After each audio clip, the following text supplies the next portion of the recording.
Bismillahirrahmanirrahim. Allahumma shalli wa sallim wa barik ala sayyidina Muhammad. Alhamdulillah, di dalam ta'lim wa ta'lim kemarin kita sempat sedikit membahas dan mengulang tentang bagaimana talabul ilmi atau belajar itu harus memanfaatkan masa mudanya untuk bersungguh-sungguh, ya, menjaga waktunya, menjaga badannya, ya. Bagaimana kita lihat teman-teman kita kemarin kebangetan ngotot, ya, kerja ngotot, belajar ngotot, itu akhirnya ngorbanin badannya sendiri. Kemarin kita udah bahas, tapi sedikit kita kupas lagi supaya menjadi pengetahuan bersama. Di mana kalau Rasulullah SAW bersabda, "Ala inna hadha ad-din matin, fa'awwilu fihi birifqin wa la tubghid ala nafsika ibadatallah ta'ala, fa innal mubtitta la ardan qata'a wa la dhahran abqa." Jadi Rasulullah SAW bersabda, ketahuilah bahwa agama itu kokoh banyak tugas, maka terlibatlah dalam urusan agama dengan pelan-pelan, ya. Kita buka lagi, kita bahas pelan-pelan, jangan kebangetan motor. Urusan agama ini banyak, kita seriusin, tapi kebangetan, tergesa-gesa juga. Supaya apa? Supaya yang masuk ke kita ini secara perlahan pun dapat meresap. Jadi kita nggak ngeremehin, keburu-buru juga nggak baik, kecuali emang buru-buru itu sering kita ulang, ya. Jadi kita melewati kayak tadi tuh membahas tentang adab menyambut Ramadan, ya, karena udah sering kita dengar, ya baca kitabnya kita cepetin untuk mempersingkat waktu, tapi kita nggak tinggalin karena untuk ngalah berkah. Salah satunya untuk kita supaya harus pelan-pelan dan jangan terburu-buru bila memang itu baru kita ketahui. Dan jangan kamu juga membuat diri kamu bosan beribadah kepada Allah, karena orang yang mematahkan kendaraannya tidak akan bisa menempuh perjalanan. Rasulullah SAW bukan cuma dapat nggak bisa menempuh, bahkan dia sendiri akan kehilangan kendaraannya. Yang kemarin kita ceritain, ya, kendaraannya patah tuh. Udah kalau udah patah, cepet ya, udah nggak bisa apa-apain dah. Motor patah, gara-gara apa? Gara-gara kita nggak ngejaga, ya kan, di bawahnya itu ada alat, kita juga nggak kontrol. Tapi beda kalau kita kontrol, kalau kita jaga. Walaupun barang ringkih, tapi kita perhatikan betul-betul, merawatnya baik-baik, dia bakal awet. Walaupun dari plastik, nggak dijaga itu kan, terjadinya patah itu kan gara-gara kurangnya penjagaan. Adanya karat itu di samping memang produknya itu jelek, tapi kalau makainya sembarangan, nggak perhatian, tahu ada titik lemah tapi kurang menjaga, ya efeknya begitu, bisa kita nggak bisa nempuh jalan tujuan kita, bahkan kita bisa kehilangan motor kita. Nah, kreditannya belum kelar, gilirannya datang ke dealer, kalau asuransinya kagak ada, wajib membeli sendiri, harganya mahal, akhirnya kita kehilangan apa? Kehilangan kendaraan. Ini yang dimaksud oleh beliau, untuk kita menjaga kehati-hatian dari apa yang kita jalankan dalam hal untuk beribadah, ya. Jangan juga itu gara-gara kita pengen banget ke tol gitu, gak ada jedanya, akhirnya ujung-ujungnya bosan. Jadi kemarin kita bahas, sekarang kita ulang lagi, ada orang yang zikir banyak, nambahin apa-apa banyak, serba banyak tanpa ada perhitungan, akhirnya dia merasa bosan. Ya, apa istilahnya, peringatan ini buat kita umat muslimin, bahwa yang Nabi sampaikan itu untuk jangan sampai terlalunya kita ini, tergesa-gesanya kita ini belajar, atau nggak begitu perhatian, nggak istiqomah dalam porsi kita, main banyak aja, itu jadinya kita sampai pada titik bosan. Ini nggak boleh, udah bosan isinya tidak ini doang, itu kan orang udah akhirnya hilang keberkahan ilmunya, hilang sehari ibadah dia nggak bisa resap atau nggak bisa terima, Itu ya, kemarin kita bahas, sekarang kita ulang sedikit. Kalau orang pengen betul-betul merasa ada kiat untuk bersungguh-sungguh, harus disesuaikan dengan kemampuan badannya. Qala Nabi Aidan, qala Nabi sallallahu alaihi wasallam, nafsuka mutiyatuka fa'fu biha. Badanmu adalah tungganganmu, maka kasihanilah kita. Tunggangan itu kasihan. Di badan kita ini tunggangan kita. Ya kayak kita punya kendaraan kan perlu dirawat, perlu diganti. Pengen kerja, pengen ngalapor ke aku mau banget di posnya. Akhirnya jadi apa? Ngeblank, sakit, mikir juga gitu, mikir banget. Stres akhirnya. Udah stres, mengorbankan yang lain. Artinya kewajiban kita yang tadinya banyak, kita bisa lalui. Gara-gara itu tadi, terlalu apa? Maksain diri, terlalu morsir diri. Kewajiban yang akan kita lalui, apa istilahnya, planning ke depannya itu hilang semua. Karena kita nggak menjaga.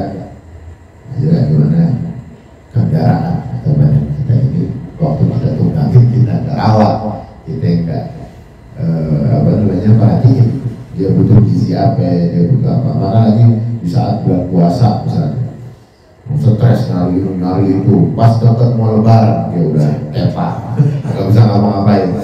Iya, jadi ada yang begini juga. Ada ya, hari-hari biasa juga, kerja juga begitu juga, ibadah sama sebetulnya. Ibadah juga kita pelan-pelan pahami betul. Kalau kita sudah sampai tahap menikmati, badan itu nggak terasa.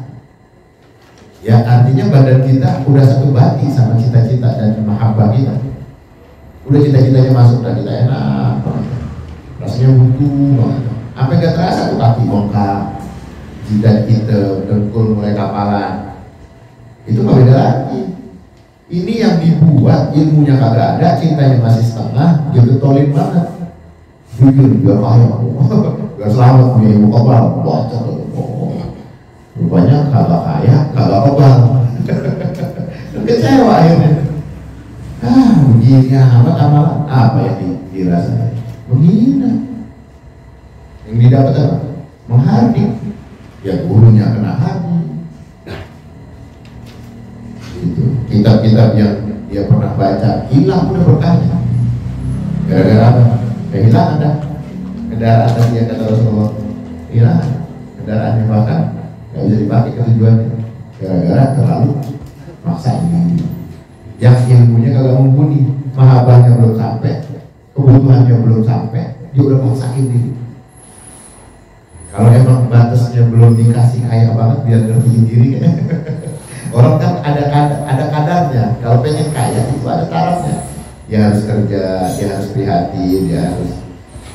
Jangan pakai sifat yang kayak kita ngarep dapat harta karun, jangan menayal begitu.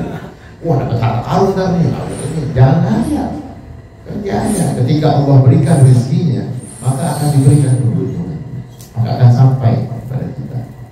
Itu. Ya, fala budda li talib ilm minal himmatil 'aliyah fil 'ilm. Fa inna al-mar'a yatiru bi himmatika at-tayr yatiru bi janahihi. Jadi santri itu harus punya cita-cita tinggi, sebab orang yang tinggi derajatnya karena memang ia mempunyai cita-cita tinggi, itu ibarat dia punya sayap burung. Jadi yang dipergunakan untuk terbang tinggi itu adalah sayap, karena dia punya sayap, dia bisa tinggi. Karena dia punya apa? Punya cita-cita tinggi. Nah, kita disuruh untuk untuk punya kiat bercita-cita supaya derajat itu yang memang diharapkan sampai. Itu yang diharapkan. Jadi jangan sampai bilang, kagak usah cita-cita dah. Masa emang kita udah begini berdua? Enggak.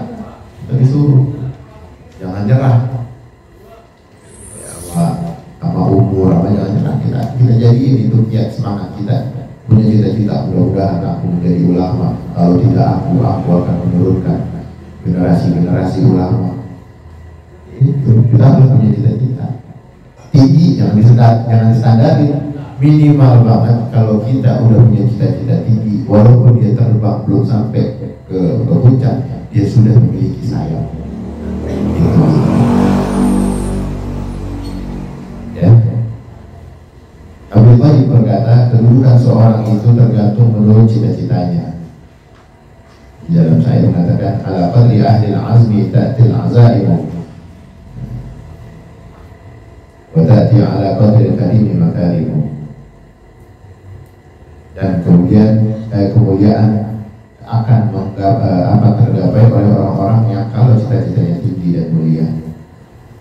Pangkat yang tinggi akan terasa berat meraihnya bagi orang yang berjiwa kerdil, tapi bagi orang yang berjiwa besar, setinggi apapun itu pangkat atau kedudukan, maka dianggap kecil dan ringan.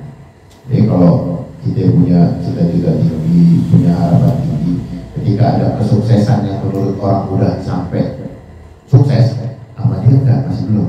Ini mah menurut Anda masih belum sukses. Baru sehari dapat 1 juta, 1,5 juta, belum sukses. Jadi dia karena punya taraf cita-cita tinggi, baru hafal seayat 2 ayat mah masih standar itu.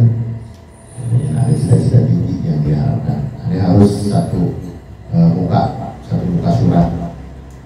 Salah satu untuk menggapai bagaimana keseriusan seseorang itu melihat. Kalau aja dia emang pangkatnya rendah, dia bakal takjub. Emang pangkatnya di bawah, hebat banget tuh, apa satu aja. Karena dia nggak punya cita-cita. Jadi ngeliat ada standar pangkat aja dia udah seneng banget. Hebat banget tuh jadi RT. Dia nggak ada cita-cita. Dia cuma jadi rakyat jelata dulu. Jadi ngerasa ada jabatan RT, RW, lurah camat, tak tunjuk bukan main. Wah, udah tunggak tunduk ya. Ada pejabat datang, padahal baru RT doang. Jadi kita itu diminta sama Bayunya, artinya harus punya apa? Punya cita-cita tinggi supaya kita nggak jadi orang kerdil. Jangan sampai kita berjiwa kerdil. Kita harus berjiwa besar, punya cita-cita besar. Jiwa kita tuh harus punya potensi untuk bisa. Dan bukan cuma itu, maksudnya dibarengi dengan istiqomah, serius, taat, waktu, itu harus dibarengi. Nah, bisa terus ngomong, kita harus pede ya. Pede baca juga masih belum bisa. Baca Quran belum bisa, majelis jarang-jarang. Udah pengen gayanya punya jiwa besar. Apa yang mau larapin? Iya, kejahilan apa yang akhirnya jadi orang sombong, udah bodoh, jahil, sombong, belagu, komplit mana? Yang di dunia juga dia kalah kaya, di akhirat juga belangsa, masuk neraka. Orang jahil sombong, orang pintar sombong aja gak dapat apa-apa. Itu maksudnya. Dia belagu, baru dinasihatin tentang berjiwa besar, yang dia dengar itu doang. Jika komplit nyanyinya, wah kita harus berjiwa besar itu. Jangan mau tunduk sama kelas-kelas ustadz biasa, ya apalagi anak-anak majlis, dianggap remeh.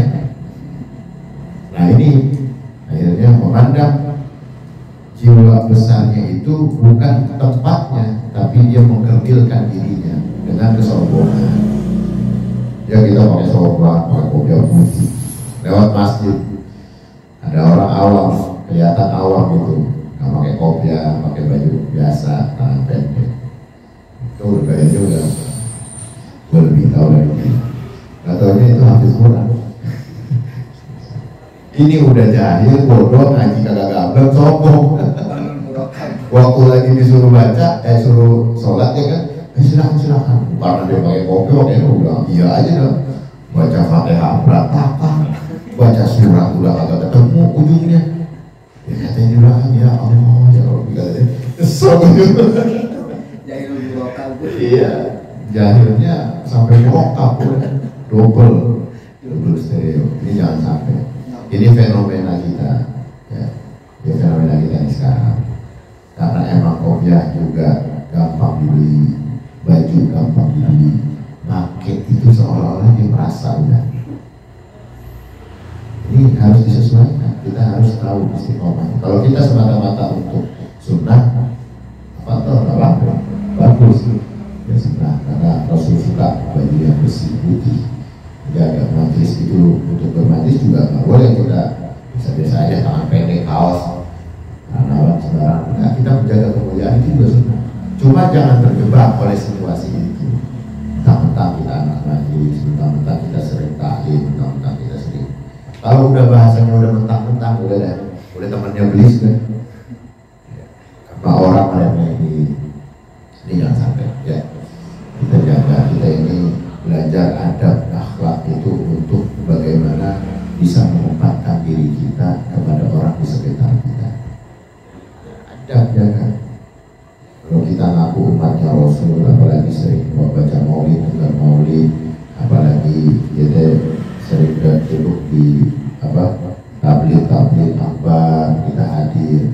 Nah itu harus ditempatkan pada akhlaknya. Akhlak, cara kita berpakaian, cara kita berdiri, cara kita bercengkrama dengan orang-orang sekitar kita, itu bentuk akhlak. Bagaimana ilmu yang kita dapat itu meresap apa enggak, tersalur apa enggak sama sikapnya. Jangan cuma paham saya Ustaz main kayak gini mah Insya Allah, bukan cuma itu, bekasnya itu sampai kerasa nggak sama orang di sekitar kita.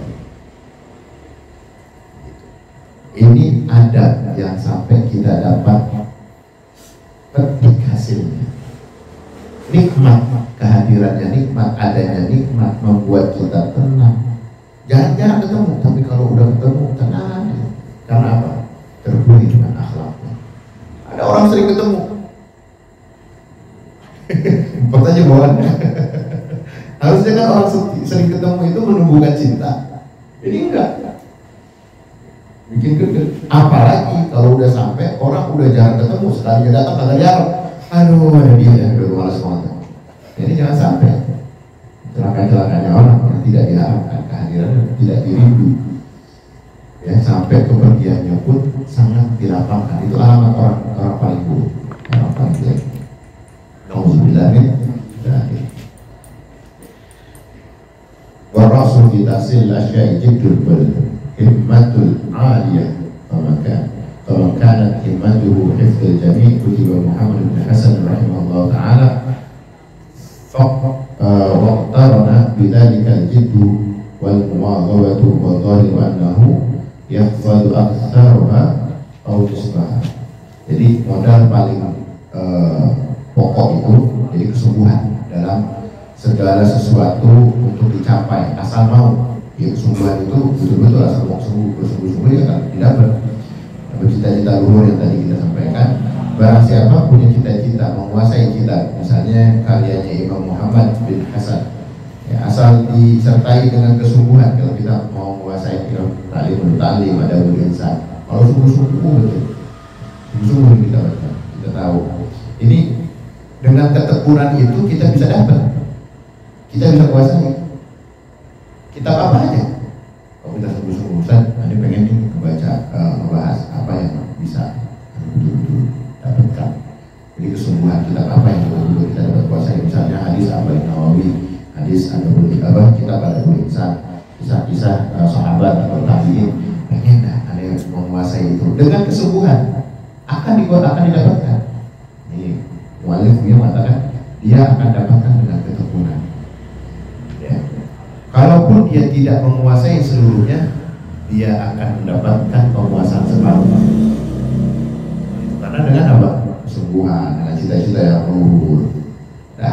Datang nih, mengikuti babnya, jangan sampai kita absen dari bab-bab yang kita datang di majelis ini. Itu kita nggak pengen kehilangan, maka karena kesungguhan itu kita hadir, karena kesungguhan itu kita dapat khusyuk di dalam majelis, kita dapat kita kuasai. Kalaupun nggak semuanya, setengahnya aja udah syukur banget. Menguasai dalam arti juga mengamalkan, bukan cuma tahu. Kita bisa ngamalin, kita bisa mempraktekin, kanan kiri kita juga bisa mengambil hikmahnya dari apa-apa yang dia dapat. Fa'amma idza kanat lahu himmatun 'aliyah wa lam yakun lahu jiddun aw kana lahu jiddun wa lam yakun lahu himmatun 'aliyah la yahsul lahu illa ilmun qalil. Jadi kalau ada orang yang cita-citanya ingin pandai, pengen pintar, pengen kuasai, pengen tahu, tapi kok nggak mau ada kesungguhan ya, dalam belajar atau dalam bermajelis atau dalam apapun itu, tentu dia akan nggak bakal dapat ilmu, nggak bakal dapat ilmu. Kalaupun dapat, gimana? Kalau dia punya cita-cita, pengen pandai, pengen pintar, kan tadi kan kita bilang cita-cita itu penting. Tapi ini punya cita-cita, tapi tanpa kesungguhan, tanpa praktek. Ini sama aja, kita kayak ngebuang-buang waktu, kita hanya menyia-nyiakan tenaga kita. Kalau nggak ada apa cita-cita. Kalaupun dia dapat mungkin dikit, karena nggak ada kesungguhan. Dia cuma punya cita-cita, ada pengen banget pintar nih, drama pintar bikin, ya udah hadir. Ya sudah, kalau aja ada waktunya, udah ngomong gitu, udah ini sibuk nih, kerjaan, ini ada ini. Dia kalahkan itu kebutuhan cita-citanya, dikalahin sama kebutuhan perutnya, yang padahal bisa dia mengatur pola waktu, pola kesempatan, sebetulnya dia bisa, tapi dia pilih. Itu kan dia punya cita-cita tuh, dia pengen pinter, pengen jadi hamba Allah yang terpilih, pengen jadi laskar yang paling spesial, bukan cuma pakai sorban tapi tahu ilmu. Iya nih matis, sekalinya datang, kagak khusus pikirannya kemana-mana. Yang kemarin kita pernah ceritain, hadir badannya, pikirannya melapur dan kemana-mana. Apa nih dapat? Sering banget kalau kita lihat hadir itu ngambang banget sih pikirannya dia. Ditanya, nggak tahu. Gilirannya ditegur, roman-romannya kayak hampa. Ngapain? Iya ya. Dari mana dia? Di dunia lain. Dia nyender aja. Udah gimana di dunia lain? Apa penampakan? Namun masalah dibawa-bawa. Khusus kita harus hadir. Nah, itu salah satu yang punya cita-cita tinggi, kemauannya tinggi, kesungguhannya agak. Nggak pengen berusaha. Kita nih kalau lagi ada acara pengajian, khotbah, usahakan kita mendengarkan secara hikmat. Walaupun yang didengar itu ulang-ulang. 1000 kali diulang-ulang, kita dengerin aja khusus. Akan diberikan oleh Allah keberkahan, sarinya ilmu. Sampai sarinya ilmu turun ke kita kalau kita khusus. Kalau kita ngeremehin, biar kata ilmu baru, ilmu yang ajib, dia ngeremehin, kagak bakal dapat berkahnya. Misalnya dia nggak pernah dapat ilmu narik perempuan, misalnya pengen calon mertuanya itu baik, apik, bisa terima dia jadi mantu, dikasih nih ilmunya nih. Rumahnya kayak semangat banget ya, kayaknya semangat, tapi gak sungguh-sungguh, kagak didapat. Besok kita mau ngebahas tentang ini, bukan semangat itu. Hadir, dia hadir, ceritanya banyak hadis, banyak amalan, banyak yang harus dijaga, nyindir perilaku-perilaku yang berkaitan sama pribadinya, mulai udah gampang lagi. Ya, berarti kan dia nggak serius, dia nggak sungguh-sungguh. Gimana mau disayang? Calon mertua, gimana mau dapetin calon yang cakep, yang akhlaknya baik? Gimana mau dapat warisan? Lagi, gimana dapat warisan? Iya, udah kita kasih tahu ilmunya, kita kasih tahu tata cara adabnya, dia nggak ngejalanin. Maksudnya kesungguhan itu beriringan dengan cita-cita, harapan harus dibarengi dengan apa? Kesungguhan yang hakiki. Datang sih datang, pas ditegur giliran, jangan suka kita cuma main-mainin perasaan orang. Wah kena gitu. Buka HP, buka grup, buka WA grup, apa aja dikata kayak pengen dianggap gitu. Itu akhlaknya gitu nggak baik. Orang akhirnya dikasih harapan hampa, ya kan?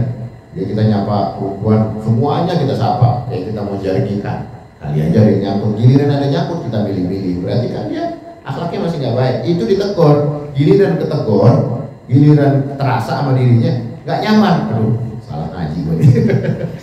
Kemarin pengen banget dapat jurusnya, dapat ke siapa yang pengen dapat jodoh yang baik, datang ini malam. Ya, datang dan dia semangat kan? Giliran kena sama kebiasaan jeleknya, ini nggak kena. Jadi kalau begini nggak kena nih. Aduh, kebiasaan jeleknya kita tegur. Nah, ya posisinya ini kira-kira sungguh-sungguh apa kagak? Dia datang ya? Kan enggak. Namanya nggak sungguh-sungguh, dia nggak pengen dapat perubahan, dia nggak pengen dapat nasihat-nasihat yang berkaitan sama pribadinya. Ya ilmu itu lewat, numpang lewat doang akhirnya. Ini dalam pemaknaan itu maka kita harus antisipasi. Kalau memang nasihat itu benturan sama kita hormati, kita hargai. Coba deh, guru nasihatin, kita bilangin, teman bilangin bahkan, lu jangan begini begini. Coba aja lakonin. Kalau kagak belangsak, kualat sama ilmu, kualat sama teguran, nasihat itu. Nasihat datang dari Allah, cuma melalui lisan-lisan kita aja. Tapi itu datang sebenarnya dari Allah, karena sayang sama kita. Allah sayang sama kita, Allah ngasih kerahmatan sama kita. Tapi tidak disambut dengan baik, tidak disambut, tidak diterima dengan baik, bahkan hatinya bertolak belakang, maka dia sesungguhnya tidak menerima hidayah Allah dengan baik, tidak menyambut rahmat Allah dengan baik. Ini hati-hati, kafalatnya ada. Hanya dinasihati, jangan dilakonin, ya udah. Ya, hati-hati, di situ ada jurang. Ente kalau itu lemah banget, itu jembatannya lemah. Ente kalau naik motor di situ bakal jeblok, dinaik motor. Kalau nekat Akhirnya jeblok. Enggak mana motor orang. Ya kan? Mau gantinya bingung, mau dalinya siapa? dianya sakit. Dianya sakit, langsung nih kalau dia hidup. Kalau dia mati bisa dianggap pelan. Hidup lagi. Cacat sebenarnya. Iya, udah cacat, dia pakai barang orang. Kita nasihatin, dia kagak mau denger. Meremehin. Salah gampang. Ini salah satu ibrahnya. Sebetulnya bukan pada porsi yang Anda kasih tahu. Ini porsi dalam nasihat. Apapun itu bentuknya. Jangan kita nyata begini, jangan kita ngelakuin begini teman. Biar baik kayak gimana, biar ente bijak kayak gimana. Kalau berlawanan, ente baik-baik, hati-hati. Nanti gak dianggap lagi benar. Sekalinya memang Allah angkat qadarnya. Kalau tahu gak dianggap kita manusia, yang bilang apa ya? Teman gak ada yang menerima, majelis gak ada yang menerima, ormas gak ada. Kita tahu cacatnya, kan ada yang begitu. Pindah semua, udah kayak baju loncat, langsung pindah semua. Iya, ini jangan sampai berlaku. Alhamdulillah ya. Alhamdulillah mungkin kita sampai di situ. Nanti besok kita lanjut kepada masih di dalam kesungguhan. Ala hadirin yang amanah bila salih awalnya untuk bersama Rasulullah SAW. Al-Fatihah. A'udzu billahi minasyaitonir rajim. Bismillahirrahmanirrahim. Alhamdulillahirabbil alamin arrahmanir rahim maliki yaumiddin. Iyyaka na'budu wa iyyaka nasta'in ihdinas siratal mustaqim. Shiratal ladzina an'amta 'alaihim ghairil maghdubi 'alaihim